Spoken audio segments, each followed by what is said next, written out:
Okay, all right. Well, everybody, welcome to our podcast, Subtext. Matthew Holby was supposed to join us, but he had a work thing pop up, so that'll happen. It'll happen to me next time, I'm sure. But this is one of the few podcasts that interviews Substack writers. Just kidding. If you don't look very If you far, squint, yeah, if you don't look good. if you squint. And today we have, I think, one of the most talented poets on Substack, Andy. And so I'm super excited to talk to you. And so yeah, Stefan, do you want to say anything before we get started, other than you haven't slept? No, I have nothing. Just I'm very excited to talk to Andy. She was on my short list, my not so short list. This is true. He's not. Well, I'm Yes, only he had some people that he was for sure wanting to get on, and you were at the top of his list for sure, and mine too. well, I'm only 5'1", so I'm on everyone's short list technically. I wish I was on a short list. Okay, so Andy, how long have you been on Substack? So I started just at the beginning of December. Oh wow! So it hasn't been that long. I feel like I'm starting to kind of get a groove, and really just loving the community and loving all the interaction and talking to people and getting to know people better has been great. That's awesome. Yeah. I didn't realize you'd only been on for such a short time. I just read. Oh my goodness, I'm like spacing. I'm gonna put the poem in the chat. It's one you did on March 2nd, and it is where you did the live poetry reading. And oh my gosh, I can't, like, spacing on the title of it. But it was angry and it was awesome. And oh yeah, I think that was Scream. That's one of my favorite ones. Scream. Okay, so I listened to the performance, which was amazing, because I when I saw that there was a reading, I was like, oh, I need to hear this in the author's like screaming voice, or however you're gonna show. It was great. So was that the first time you've ever done a poetry reading like that? So it's not the first time I've ever done like an open mic, but it was the first time I did like a competition style poetry slam. Okay. So it was like there were judges, and I mean there were so many readers that night. It was intense. I didn't move past the first round with that one, but it was like I was shaking really bad on stage. Like you can't really hear it in my voice. No, you can't hear it. So nervous, and so you could definitely see me shaking. And I was reading it off. Like I had my paper too, which I guess they dock you points for that. Oh, they do. But overall, it was fun, and that Josh Datko was there too, and I've mentioned him a few times. He does Bitpunk FM. He's actually the one that introduced me to Substack. He does poetry on cassette. So I met him at one of my first. It might have been my first open mic. Yeah, it was my first open mic. I met him in like October, and he gave me a cassette tape. With poetry on it, and we ended up connecting, and he was like, oh yeah, I've got a Substack with all these awesome this awesome poetry group, you should join. So that's why I created my account and hopped on. But he did a poetry reading at that slam that night too, and it was neither one of us moved forward, but it was a lot of fun just to have the experience. And I don't know that I'll do many more poetry slams, but I don't like the competition aspect of it. That just wasn't really thing. So that's cool though. I mean, it's just like stepping out of your comfort zone and just being vulnerable out there, because I think that the poem itself is like, wow, I can relate to all of it. It's great, Okay, Stefan, do you want to jump in with any questions? No, you're doing a fantastic job. Andy, and I are gonna have to carry the show today because Stefan is asleep. Okay. Well, I promise you that I can talk. So can I. Okay, so you are also a trauma-informed somatic coach.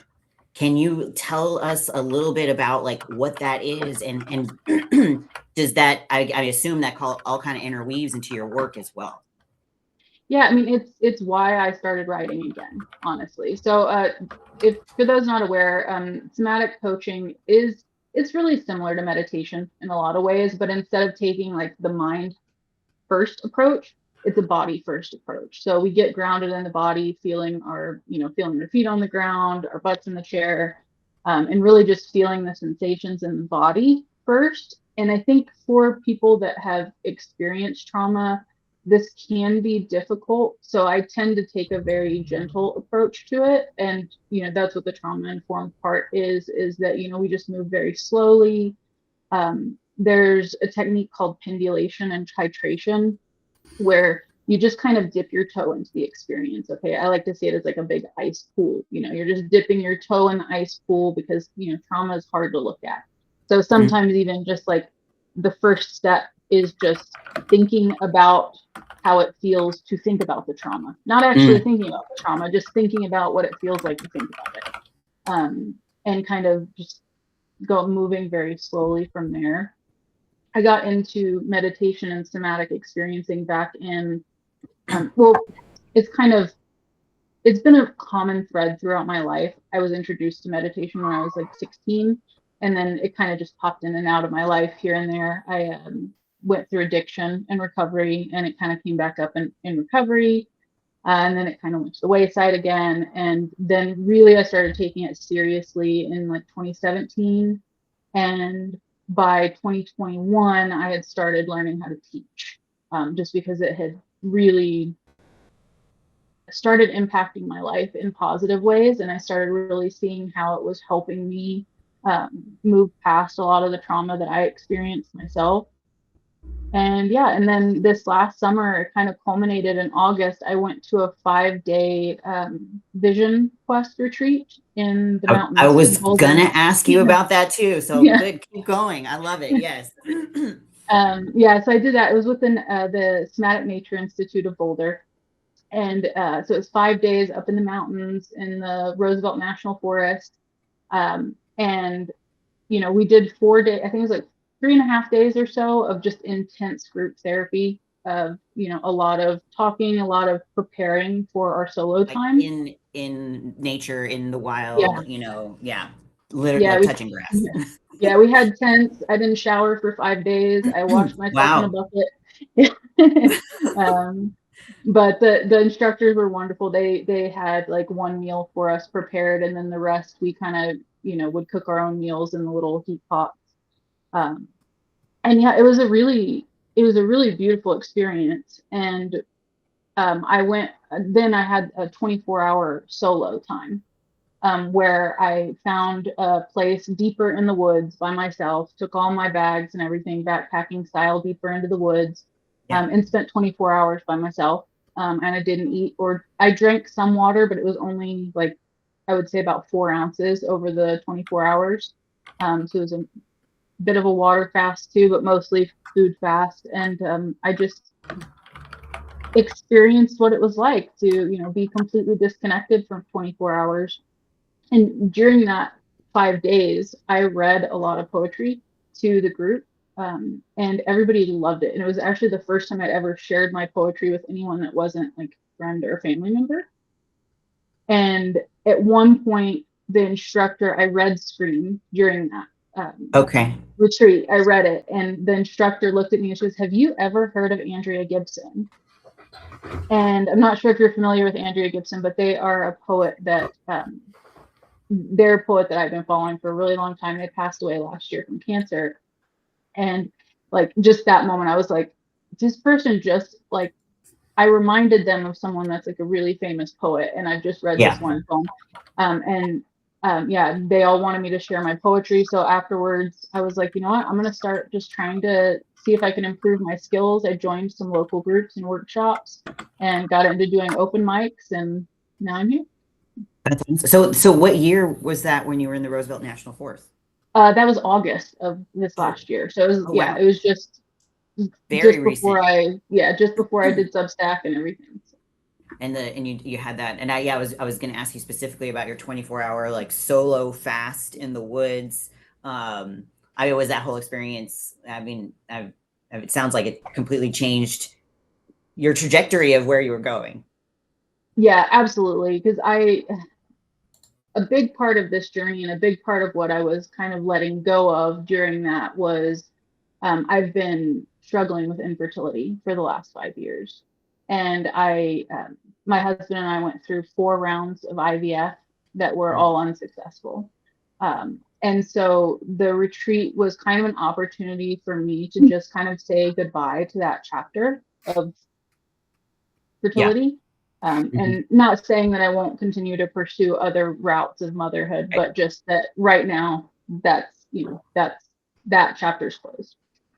And so a lot of it was like letting go of that and then just asking, with this transition, what comes next? Where can I put my energy? Where can I focus my energy? So I've been focusing so much of my energy for really the last 10 years on getting my body healthy to prepare for pregnancy. Me and my husband have been talking about it for a long time.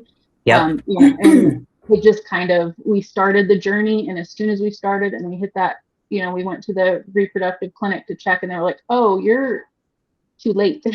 You're in ovarian failure. So it was kind of like it kind of got cut off before it ever really got started. So so the 24-hour fast, I really was able to put down that and start deciding like who I wanted to be and what I wanted to pursue. But a lot of the growth didn't really happen on those 24 hours. That 24 hours, I mostly just spent resting. In a pure state of rest. I spent most of the day in a hammock, just watching the clouds pass over the sky and just like watching the sun move across the sky, enjoying the chipmunks running around me and just existing in nature without any expectations, not even the concern of what I was going to eat or what I was going to drink, just ability to relax. Existing and connecting. And I can relate to the infertility so much. My path to motherhood was very, very, very long. Lots of treatments, etc., hard conversations, closing doors, closing chapters I never thought I would ever close, and all of that. So I am also happy to talk offline with you about any of that stuff as well. But yeah, no, I totally can relate to all of what you have just said. So and so I have a friend of mine who does silent retreats every so often, and it's so tempting to me and I want to do it, just feel like I can never carve off the time, and maybe it's just an excuse, but you talking to you right now is just kind of convincing me I need to go and do like one of these silent retreats. And that's exactly what it is. You spend a whole weekend disconnected and you're around other people, but you're literally not talking for the full 48 hours. So I might need that. I think it can be really good for people. And I think it depends on where you're at in your journey too, because I think it can also be really dysregulating if you do have a lot of trauma and you're going into it, right? Especially if you haven't practiced. I highly recommend practicing the silence before you go. Personally, I do my own silent retreats every once in a while, where I'll spend just like a Saturday or a Sunday where I'll just spend that day in retreat in my home. Or just, I'll go out and go for walks and whatnot, and I'll just let my husband know, hey, today, speaking is only for emergencies. Yeah. Warn them. Yeah. But I definitely did that a few times before. We had a lot of preparation for the 24-hour solo portion, because before the retreat, we had I had 4 or 5 months of journal prompts that I was given and exercises. So one of the things I was asked to do was to go on a nature wander, where you just go out in nature and you spend like 4 to 6 hours by yourself, disconnected, just to start helping you prepare. Because if you go into those experiences and those retreats raw without any preparation, it can be more dysregulating and traumatizing in its own right. Right. That's true. That's a good point. Yeah. And you would know. So. Okay. Stefan, are you awake? Are you with us? I'll not be awake at least 24 hours. It's gonna be yeah, I can ask some stuff. I mean, I have more questions, but I want you to contribute to the conversation. Do you? Yeah, you prefer to contribute? Do you want to talk about the Cerulean Glacier? Sure. Do you have a specific question about it, or you're just curious about it? I do, but maybe you might answer it, and just if you just give me your overall thoughts on it. that one was really interesting. I do workshops on Saturday mornings with my local poetry group. It's the Columbine Poets of Colorado. And we were reading poetry from different poet laureates. So each one of the poets that's mentioned in there, I know Andrea Gibson's in there, and a few others, but I don't want to get their names wrong. So we were reading poetry from a few different poet laureates, and then our prompt was to choose words from those 4 poems at random, and then to put them as the end words on each line. So basically how I started it was I picked like, I think 15 words, and then I just put each word at the end of the line. Oh, we got a cat visiting. I was like, yeah, cat. Drive by catting. Yeah, so I had basically, each word was on the very right margin of the line, and then I just wrote to the word. And I wrote that poem in about 10 minutes, and then I spent about 5 minutes editing, and then I posted it. So it did not have very much, like, it just sometimes it was strange to me that one kind of came out fully formed, even though I had no idea what it was going to be about. I just wrote lines to the words, and then I was like, oh, these actually kind of go together. And then I got to the end, and I was like, oh, this actually kind of tells a bit of a story. And it's like, so I think I even posted a note recently where it's like, sometimes the poem tells you what it's trying to teach you. And I felt that way very much with this poem, where it was just like this,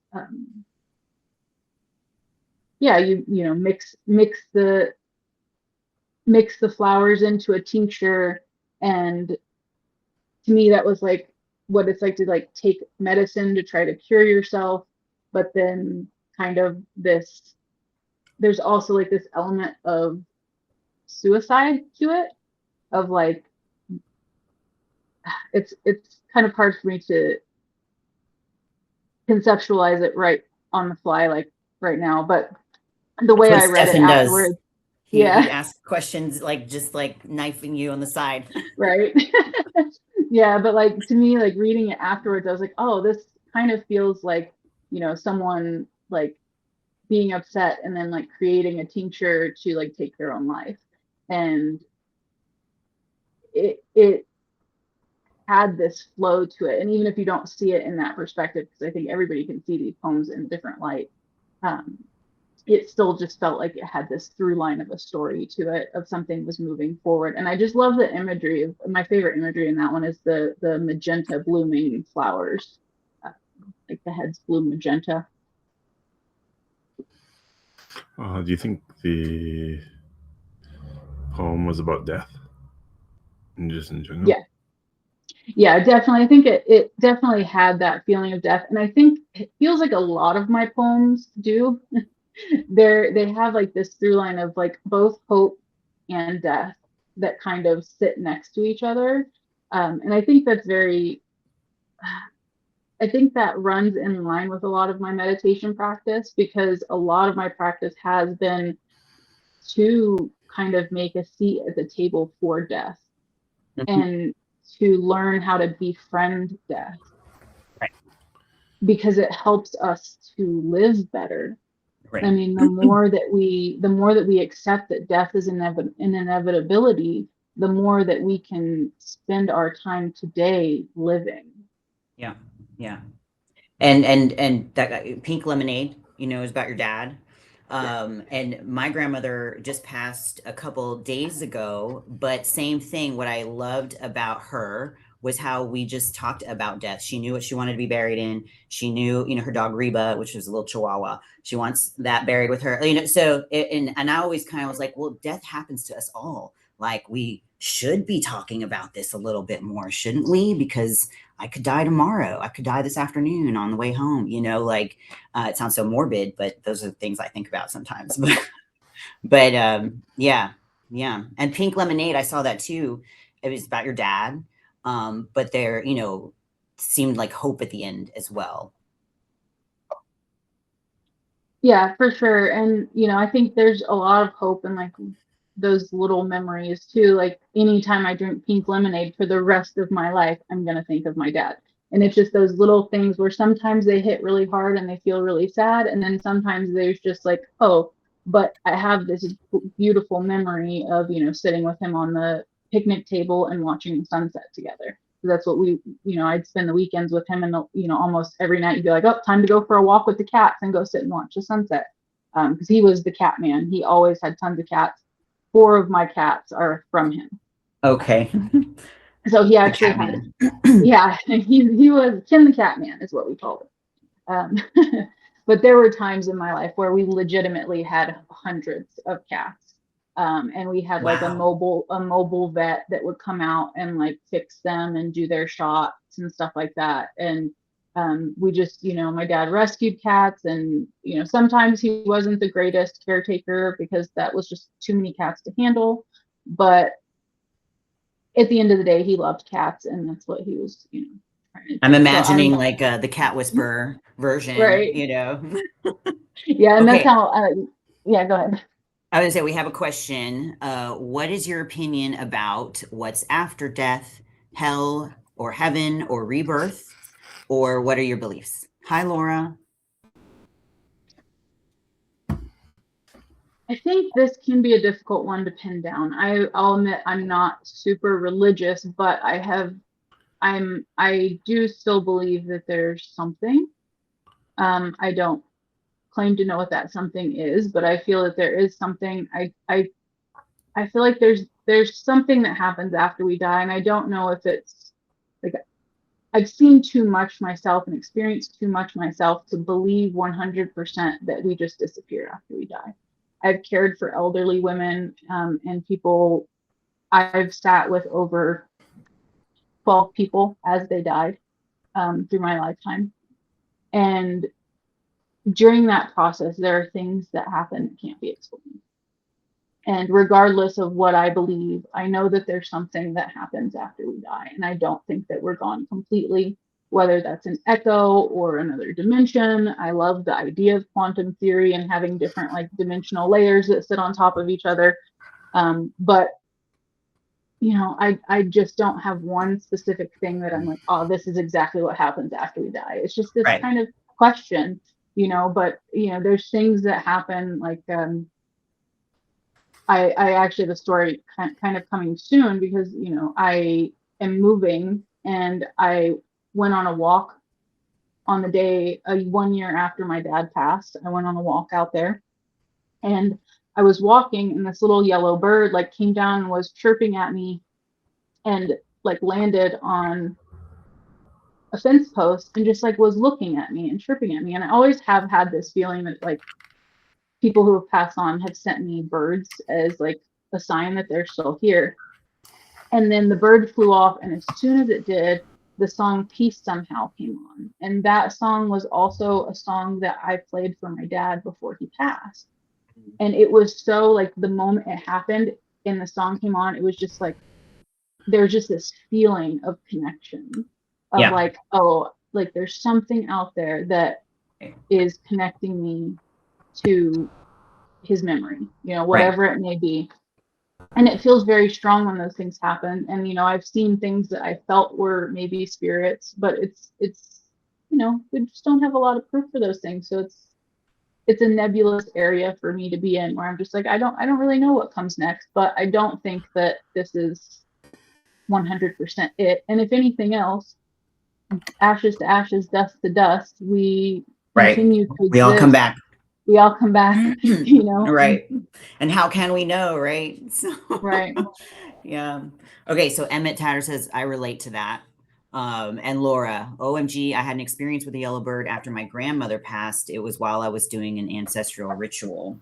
And I feel like if I see a red cardinal, my grandmother loved red cardinals. And if I see one, it'll always remind me of her. I hope I feel some sort of connection when that happens, or if that happens. But yeah, I can relate to all what you said as well.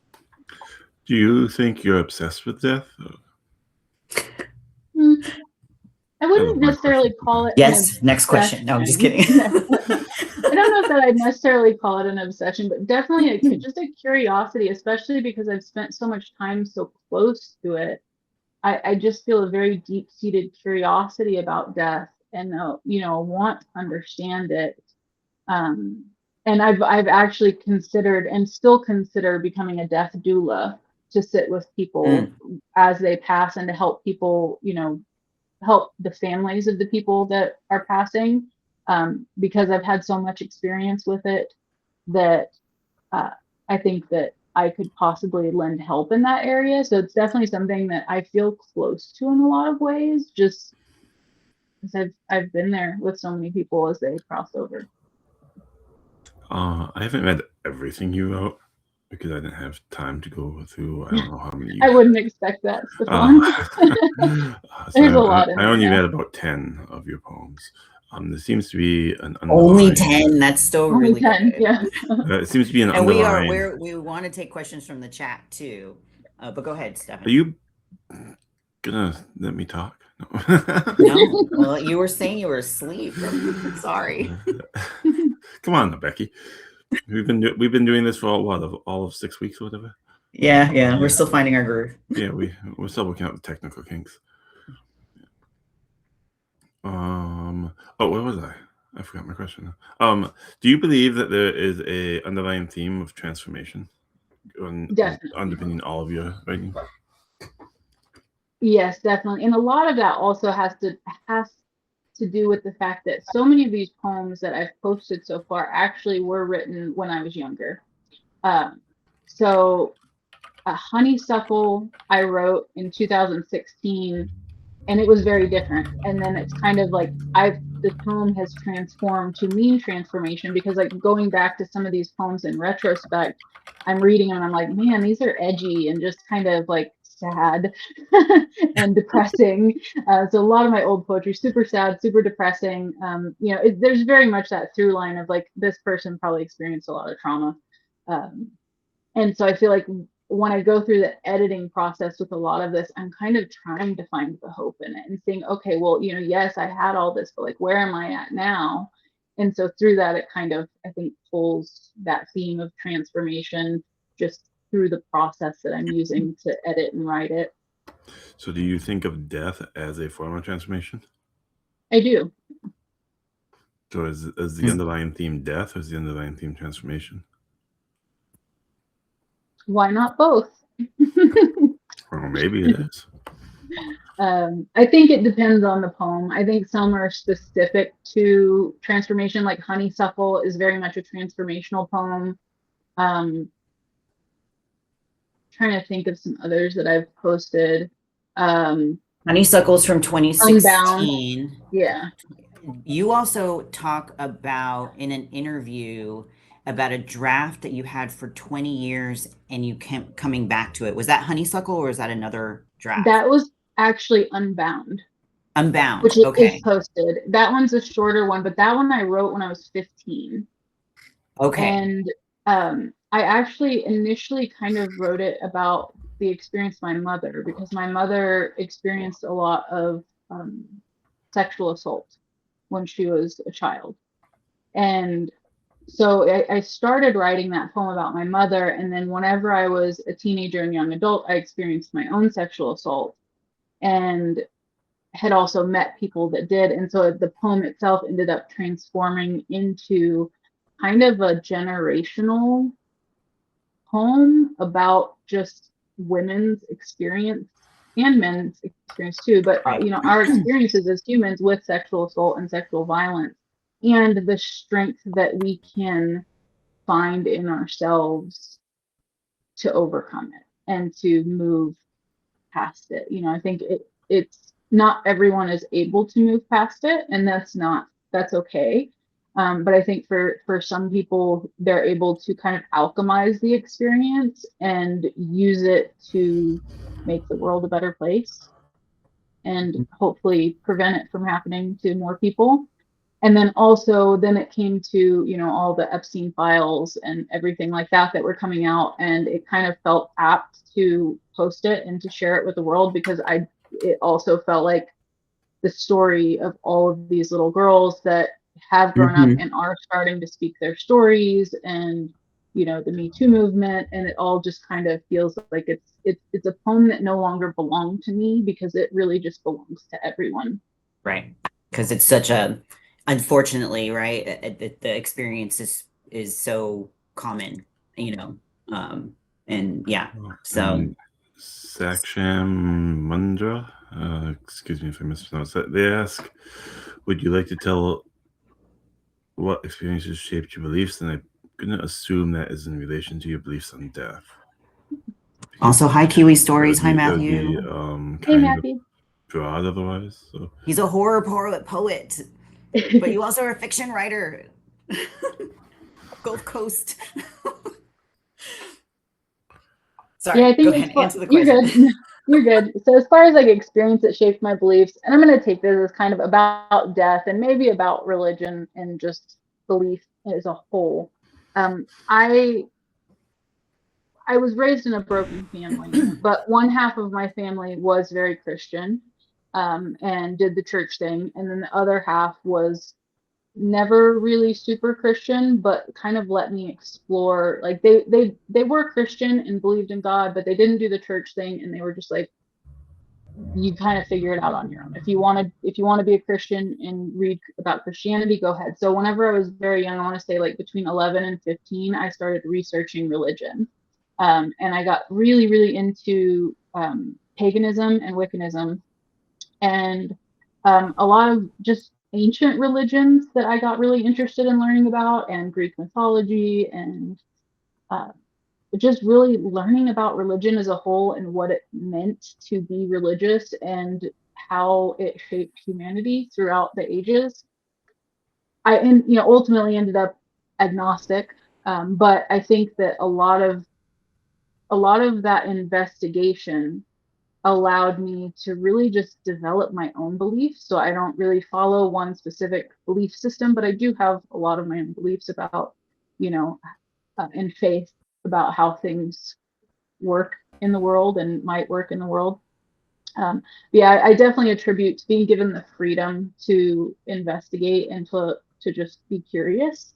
I read the Bible front to back just because I was like, well, I want to know what people are talking about. And then I read the Bible and I was like, oh, wow, this is kind of wild. I don't know if I want to believe this. The Bible is wild. Right. It's kind of wild. But then also I learned about the Dead Sea Scrolls. So I got really into learning about the Dead Sea Scrolls and reading about some of the books that are not in the Bible. And it's just all really curious to me. I still love studying stuff about religion. I like studying and looking into things about death, how the death process works. And yeah, so I guess that's about it. It's just a lot of curiosity and a lot of exploration.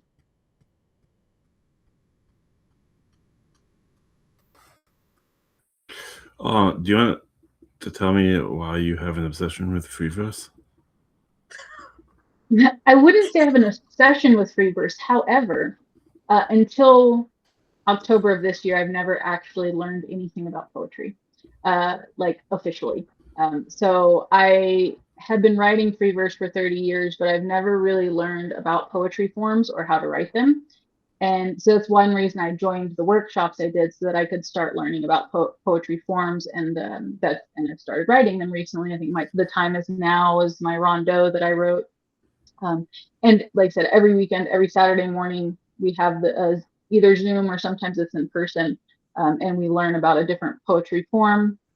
And then Brooklyn Crane, he's not, I don't think he's here today, but me and him have gotten acquainted, and I've been reading a lot of his stuff because he has a lot of posts about, like, he'll post his poem in a form and then give you a really cool breakdown about how to write the form.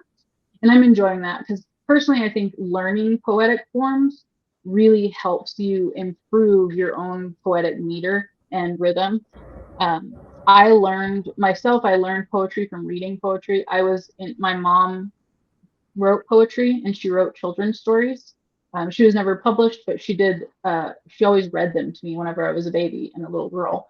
And as I was growing up, she continued to just read me a lot of poetry. We had these books called childcraft books, which were full of stories and poems.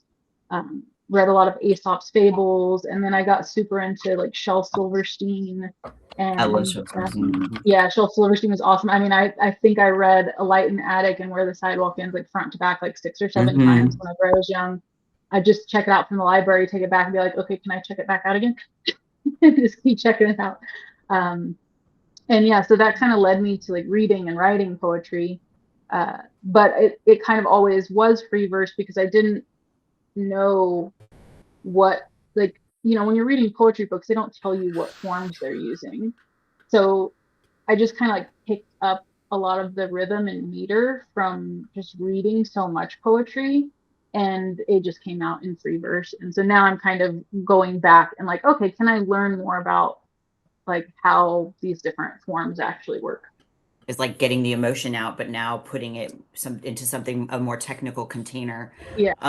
So that kind of leads me to one of my questions, which was you had mentioned also in a past interview about that you felt like you could only write when you were angry or sad. And I kind of relate to that too, but I feel like I'm starting to be able to write in my more calm states and things like that. But can you kind of go into that more? And are you writing more in your calm states now? And how is your writing process when you're trying to get all that anger and sadness out? Yeah, I think so. Yeah, for most of my life, I felt that I could only really write when things went bad. Because when things were like when I was angry, when I was frustrated, when I was stressed, I could sit down and just like write out something. But again, that's why later in life I go back and look at that poetry and it's just like, oh, this is like angsty and edgy, and I was really angry. But like once I was able to find, once my nervous system was able to find a sense of safety and regulation, that's when it felt like the world opened up for me. Even like the line from my poem Cerulean Glacier comes up of like flowers exploding over the brim. Like that's kind of like what it felt like, where it was like once my nervous system reached the state of equilibrium, all of a sudden I was able to just tap into my creativity again, and I was able to sit in the bad experiences and the negative and sad experiences and be able to see the light and the happiness and the joy that still existed. And it's like being able to experience joy and grief like at the same time, which I think is a skill that you kind of have to pick up, is being able to really see both at the same time, and for you to see those and your nervous system not freak out about it. Do you find yourself on reflection having metered lines in your free verse, especially more recently? Or do you know when it happens? I think that, I don't know if it's necessarily just more recently, but even like going back, I had a poem that was published back in, it was in my high school yearbook. So in 2006, it was published in my high school yearbook. And when I went back and read it, I took it to a critique group recently, and my critique group was like, what is this form? And I was like, oh, it's not a specific form. I just, that's what I wrote. But it very much sounds like almost like a villanelle or a sonnet, where it just has a very structured meter. And I'm actually working now to see if I can find a form that it will fit well into, so that I can edit it into a form, because I think it would actually work better in a container. And I have a few poems just in my drafts where I'm like, oh, I think this poem actually would work better in form than in free verse. And I do think a lot of my free verse ends up with rhythm and meter. And again, I just think that's from the history of reading a lot of poetry that was written in rhythm and meter, and listening to a lot of music. My dad was a musician. He played the guitar.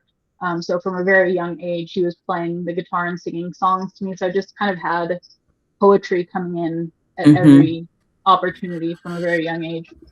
Was it intentional when you put metered lines like in the time is now? You have the time is now to take a stand, and the ship has sailed, the cannons manned, and you have to know the hour is late. All for on meter.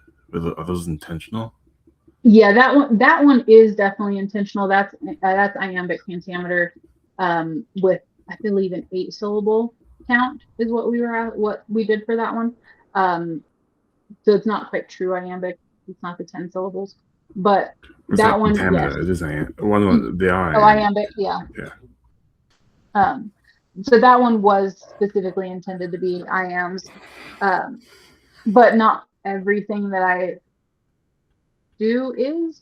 And now I feel like I'm making it more of an intention to do it now, and more by accident now too, just because I've been playing with iambic pentameters, or just iambics lately, that I'm finding it, even when I'm like writing fiction, I'm like seeing it pop up in my fiction where it's just like a whole line will be iams, and I'm like, oh, that wasn't quite intentional, but now it's here.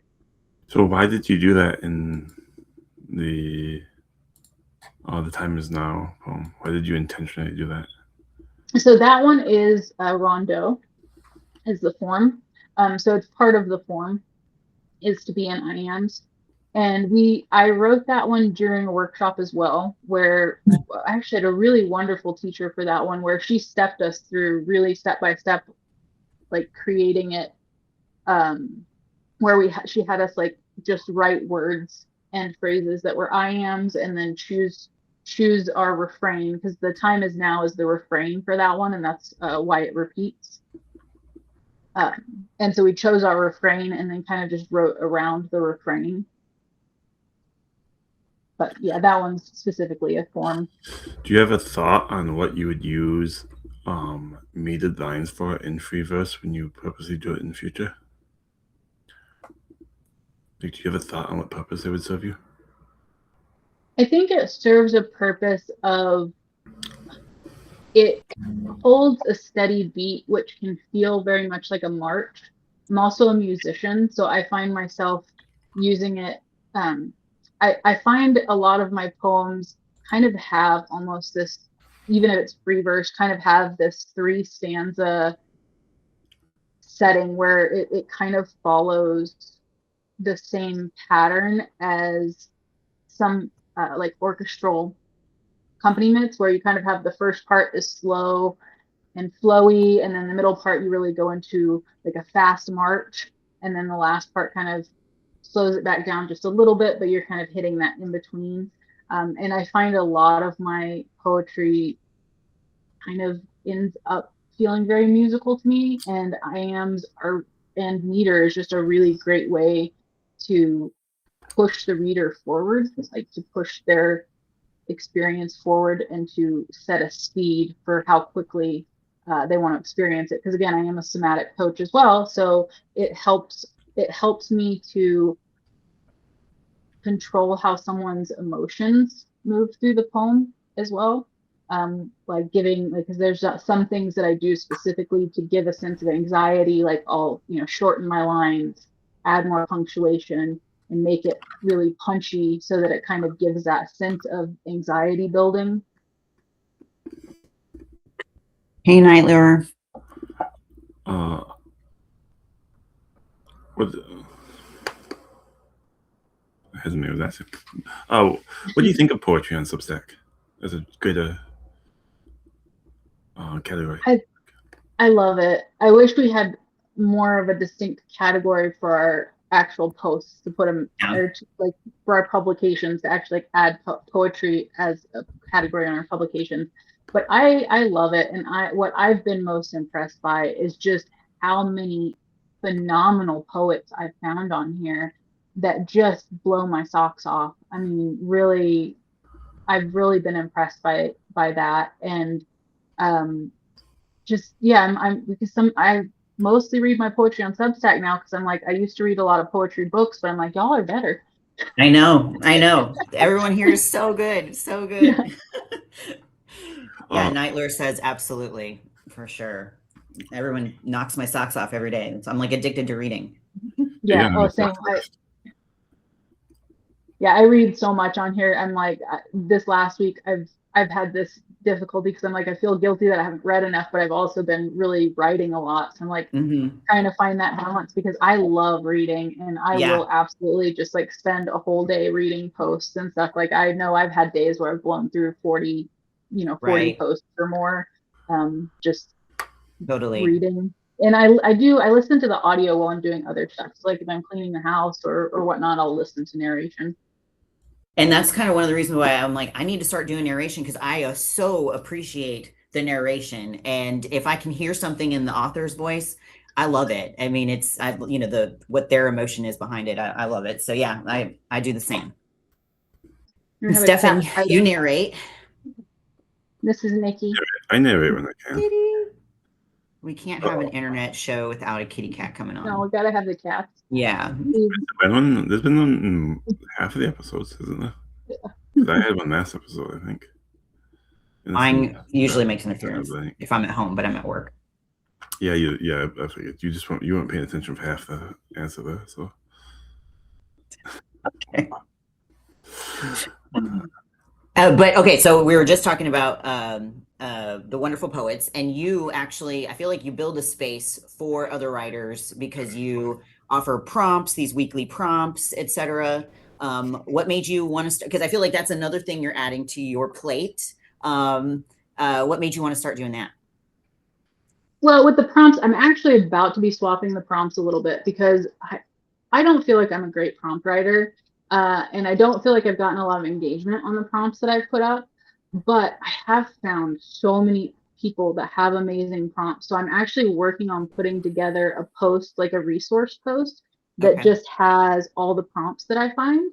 And I want to use it kind of like because I have my table of contents that I use. So I want to kind of have it set up like that, where I just kind of add prompts to it. So throughout the week, if I find a really good prompt, I can just add it and then add that to my subscriber chat every week and be like, hey, y'all pick a prompt if you want. Oh, that's pretty cool. Yeah. Yeah. And I think that also will boost some community engagement because I think the creating prompts has caused me a little bit of anxiety because I just have a lot of little things going on. Because I've got the prompts, I've got the Sunday share threads that I usually do. And then plus I'm posting once a week, trying to get all my notes out. You're reading, you're writing, all the things. Reading and writing. And these last couple weeks, I had this huge idea come up, which I will be announcing as soon as I hit 1,000 subs. So if everybody that's here right now that's not already close, I'd be really close. Yeah. And that's going to be a whole thing. I'm so excited about it. Yeah. And that's been taking a lot of my mental energy. Ooh. I'm a professional. Don't worry about it. Yeah. But it will come up. It will. But that story has been really taking a lot of my mental energy the last few weeks because I mean it's a whole universe that this is. So y'all are here, you get a little Easter egg that what's coming is an entire universe. And how cool. Yeah, it's going to be really interconnected and I'm super excited about it. But with that, I'm trying to find ways to streamline other sections because this is going to become a huge focus. I'm still going to have a lot of my poetry is still going to be coming out. Some of it's going to be connected to this, some of it won't be. So yeah. Cool. Do you think you'll be written on Substack in 5 years? Absolutely. And I don't know if it'll necessarily be Substack, but I think the project that I'm about to launch, it's going to be something that allows me to branch outside of Substack. So I'll be able to build a broader audience because I love Substack. I do hope that I'm still here in 5 years, but let's be honest, we've all seen what's been happening. Right. What was Substack look like in 5 months? Yeah. Much less 5 years, right? Right. And Andrew Tate's on now, so what the fuck? Exactly. Right? Yeah. And not to mention just like I've been reading about like who their investors are, and it's like I don't know how much I don't want to put all my eggs in one basket here because there's I want to build I want to build a community that doesn't have to just be in one place because a lot of people are leaving Substack, and I don't want people leaving Substack to not be able to interact with me anymore. I want to continue interacting with them. So I'm working on just like connecting all my socials in, and yeah, building out from there. Do you want to talk about your journey getting published as a poet? Yeah, actually, I'm still really kind of in shock about that because I was one, if and I'm not saying this to necessarily brag or anything like that because I brag of luck. Shout it out. Let's celebrate it. I have submitted I submitted 2 poems to publications and both of them were accepted. And that's kind of unheard of, I think. I was 100% I was like expecting rejections, ready for it, preparing myself for it, and then both poems got accepted, and that was really wild to me. The first one is the Gut Punch Literary Magazine, which I found out through my Colorado poets. And if you guys are in the United States, the National Federation of State Poet Societies, most states have their own state society. And if you join, you get access to submit to all these wonderful contests, and you get added to mailing lists where you can like be connected with these kind of contests. And then the second one, I was also connected. It was the US 250. So it's the 250th year anniversary of the signing of the Declaration of Independence. And the contest was to write a persona poem from the perspective of someone who lived during the Revolutionary period. Okay. And that's the one that I just found out this week got accepted, and that's what I'm super excited about because it's going into an anthology. Are you able to kind of share like a little bit of the perspective you chose to take? Yeah, I can't share the poem exactly or Right. the name of the poem, but I can say I based it off of a Cherokee chief. Okay. From that time period, who was really integral in trying to save his lands and save the Cherokee hunting grounds from the colonial peoples. I really wanted, I had a feeling that a lot of people would be taking perspective of, white men that were really popular of that time. Right. So I really wanted to do something to highlight the struggle of Indigenous peoples in the US. And because they were such a huge part of that story, I kind of just felt it was important for me to like make sure that was covered.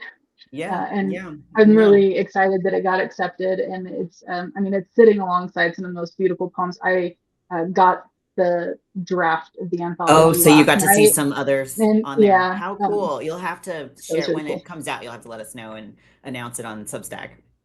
I will for sure. I think pre-orders are open till June 1st, and then they're going to be launching to everyone else. So I'll be posting as soon as they launch to everybody else, because I think the pre-orders are just for the poets. But So- yeah, as soon as they launch, yeah. When are you gonna come sing karaoke?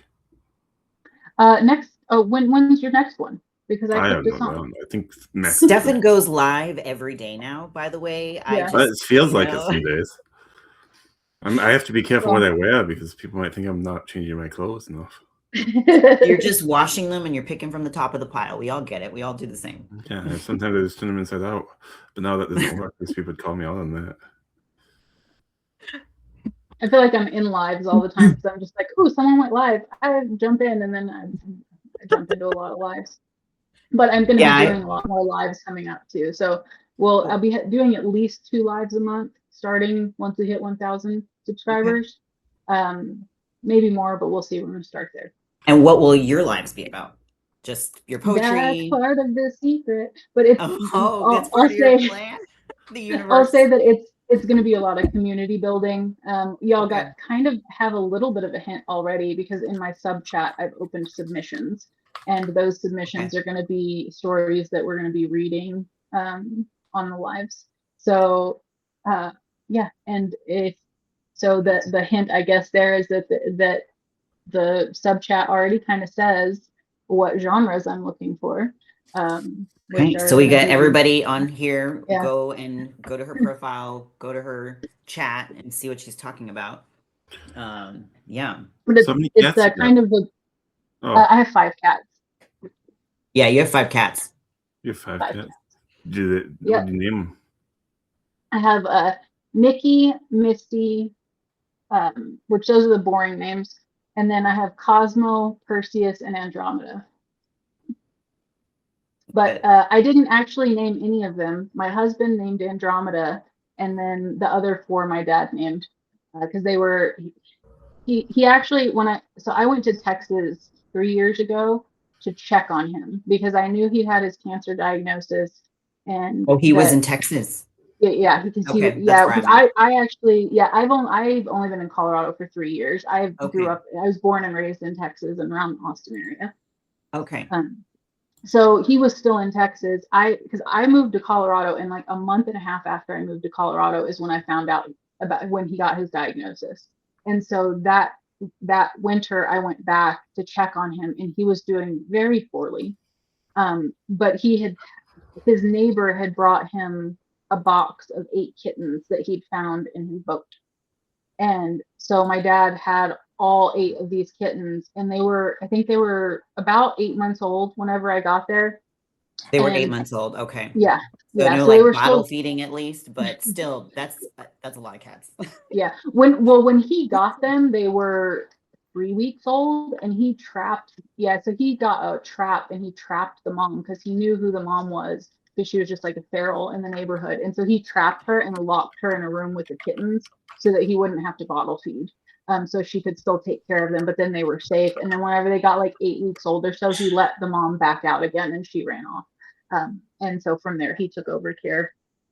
This is Nikki's over here running around This and is jumping one on of everything. them. This is one of them.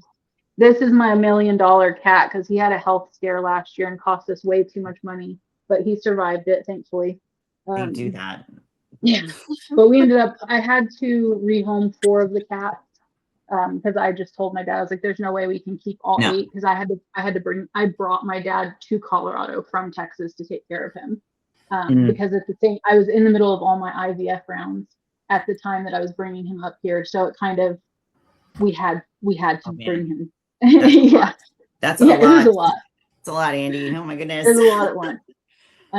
So yeah, I was doing IVF rounds while taking care of him, and then we had the 4 cats that I brought up here too. But and then I promised him, yeah, I mean the cats I've been taking care of since they were 8 months old, so I had no choice but to keep them, because they were already, we were already bonded, and I already loved them, and they were my dad's cats, and so yeah, we just took on the extra cats, and I already had one myself, Andromeda, so she's been with me for about 6 years. She's my pandemic baby. Your pandemic baby. Yeah. And she got along fine with your dad's cats.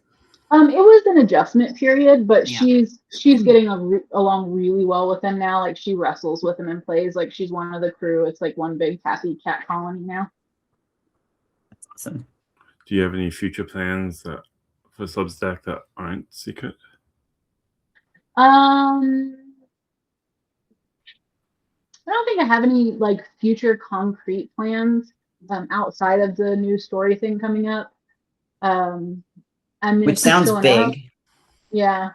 It feels big. I am kind of starting to offer more coaching opportunities, like one-on-one stuff, which I'll be more opening my books for one-on-one stuff in, I would say, July, and probably after July, August, just because we have a move coming up, and then I also have a surgery coming up, so I'll be kind of out of commission for a little bit.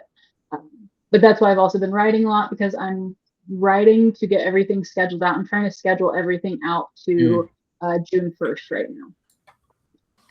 To have a backlog to keep to recover, take some time. Yeah. You got anything, Becky? Yeah. Oh, it's negative 1 minute to the end of time. If there's anybody in the chat who wants to ask any questions. If the chat has anything, otherwise I got through as many of mine as I could have hoped for. Yeah, I'm starting to learn. I'm starting to learn about how many I'm gonna get through, and I just stopped prepping like 17, because you can get through like 4, and then they're gonna be done anyway. So I bother. Becky's not even paying attention to me. She stops paying attention. I was looking at my questions to see if I wanted to tap into any of these. And yes, I'm ignoring you. Yeah, I was bad mouthing Andrea in my notes, in my scheduled notes during this hour, because she couldn't respond. That was my goal. It was self-serving. Yeah. Well, yeah. So okay. Well, I don't have any more questions. If the chat has any questions, although I had a blast talking to you. I could talk about death all day. I am not necessarily obsessed with it, but I do think about it a lot. And I'm always happy to chat offline, because you and I have had similar situations, so we can definitely chat. Yeah, definitely down for that. And yeah, if anybody, I did post up 2 different interviews, one from HP Not Lovecraft and one from Amber Estwick this week. So if anybody's curious to learn more about me, those interviews are up to check out. And I'm always open for questions. I don't get a lot of DMs on here, even though y'all, seriously, I'm open to DMs. If y'all want to message me, y'all want to chat with me, you just have Slide questions. into her Feel free. DMs. Yeah, just How do you jump how into do my you not DM. wake up till like 6 every day? Stefan does. I do not. I do not either, you know. But yes, I saw your HP Lovecraft interview and your hot seat interview with Amber. Loved it. You know, I sat in the hot seat for Amber as well. Stefan, have you? No, not She yet. blocked All me. right. She won't. I'm It sorry, I was forgot yeah. about She that. blocked Bad me. question. She is one of 2 people to have blocked me for some reason. Okay, I totally fell into that whole Yeah, face you knew that too because you were there when I it forgot happened. entirely all about that. Yeah, you're one of the few people who know why she blocked me. I forgot. I have not slept much either. Anyway, yeah. So, Andy, you want to like say anything else or? I don't think I have No? anything specific coming up now. No, but Well, we're looking forward to your big project. yeah, I'm really excited, and it's going to be announced really super soon. And I mean, even when it's going to be announced, there's still going to be a lot of like secret stuff coming up. So just there's going to be a lot of. It's more. I like to think of it as a puzzle to solve in some ways. So I think that's going to be exciting for some people, and hopefully attract the kind of people I'm looking for because I love puzzles. Yeah. Yeah. Well, awesome. Well, I think everybody on here needs to sub Andy if they already haven't. And yeah. I put the link about. You can't actually click on it, but still, people can copy and paste it. Thank you so much, Andrea, for coming and talking to us. Yeah, thanks for having me. I really enjoyed this, and yeah, if anybody ever wants to do more of this, I'm open to that, and I'm also open to collaborations. Awesome. Always fun when the person you're collaborating with doesn't leave Substack or just ignore you for weeks on end. Yeah, you're talking about yeah. He's talking about me. If speaking of doing this more often, Becky, the 18th, we're going to talk to a Labyrinthia Myth Weaver on Saturday. Oh yeah, Saturday we're night. Talking to Labyrinthia. Mysterious, so yes, Mac. And wonderful. We do these at odd times, Mac. So Saturday night, right? At 8 p.m. 9 p.m. Central. 8 p.m. Central Time, yeah. 9 Eastern. We'll be talking to Labyrinthia. I'm supposed to say Eastern Time because no one cares about Central. But well, we've got to do time zone math for me, and that means Central. It's +1, Becky. You can do it. I have faith in you. Awesome. Ezra asked real quick, for Andy, where can we buy a collection of your poetry? Do you have any books published? I do not have any books published yet, but I do have I am having one poem published in a literary magazine and one poem published in an anthology, and I'll be posting those when they come available. Right now, they're still being processed. So I've been accepted, but they haven't been actually put in print yet. And I am working on my first collection of poetry, which I'm hoping to have completed before July, August of this year. As far as when it'll get published, we'll see. I'm going to try to pursue some traditional publishing first, so it may be a little bit before it gets officially published, because I do want to at least pursue that a little bit. And then if that's a hard no, I'll probably just self-publish in a year or two. And Mac asked, caffeinated and you're ending. I'm not caffeinated. You might be. And yes, Mac, unlike my unscheduled lives, these don't go 3 hours. What is a poem of Andrea's that we should all read? What's a poem of yours we should all read, Andy? Oh, I thought you'd recommend one, Becky. Huh? I thought you'd recommend one. I think Unbound. I think Unbound. But I also liked Scream. I really liked Scream. I feel like we write at dawn after reading Scream, like that that one's badass. But I feel like it's badass because maybe I'm a woman. I don't know, but I think it's relatable to all genders. I would have recommended Honeysuckle, but that would just been Scream. See, we have different recommendations. Yeah, we do. Yours is Honeysuckle, mine's Scream. Although Pink Lemonade, I mean, it's a good one too, for sure. It's a good one. This is sad. Yeah. But yeah, I think the other one, an older one, but it's really one of my favorites, is The Offing. I think it's the first poem I posted on here. And that's one of my favorites. It does have a little bit of a theme of death, a little bit of a meditative theme as well. And I read that one to myself a lot because it just feels like reading it is kind of a meditation. Okay. So that's I have not read that one. I'm going to go off and read it as soon as we pop off. I do have to go because after you do some work, so your coworkers stop giving you the side eye. Yes, exactly. I have to go, but you guys can stay on. But I'm hosting, so I mean, I have to go too. You have to Yeah. go. Oh, good. All right. Bye, everybody. Bye. Bye, So good. everyone. So good. Come on, Becky. You do this.